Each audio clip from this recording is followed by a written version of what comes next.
My name's George Lowe, and I worked for the Department of Fisheries and Oceans as a fisheries management biologist for about 35 years.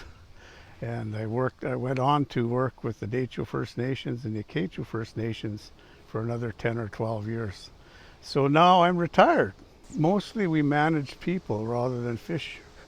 And you might find that strange, but the people needed management much more than the fish did. Well, first of all, I was born and raised in Norway House, which is a northern Manitoba town. Uh, so I always had an interest in birds and fish and whatever wildlife there was around. I wanted to be a polar bear biologist, but I ended up in fisheries because there were more jobs, and actually it's a lot easier to work with fish because you can get many samples. And secondly, I always wanted to come up to the Northwest Territories, especially the Arctic. So that first year I was in Singischik, and from there I went to Aklavik and then back to Hay River. Worked in Pond Inlet, just short studies in the middle of a blizzard.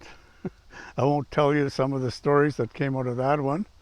And I also worked in the Kititmia quite a bit, Cambridge Bay, with the char fishery and establishing quotas there. There's some biology just left my face.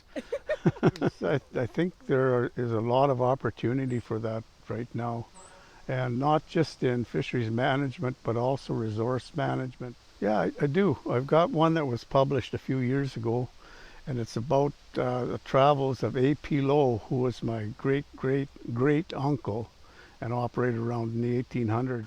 And they followed his trail through Labrador to Hudson's Bay, and were really astonished at the speed that he went through this area, and also took samples for geology, etc. He was the top geologist of the time for the government of Canada.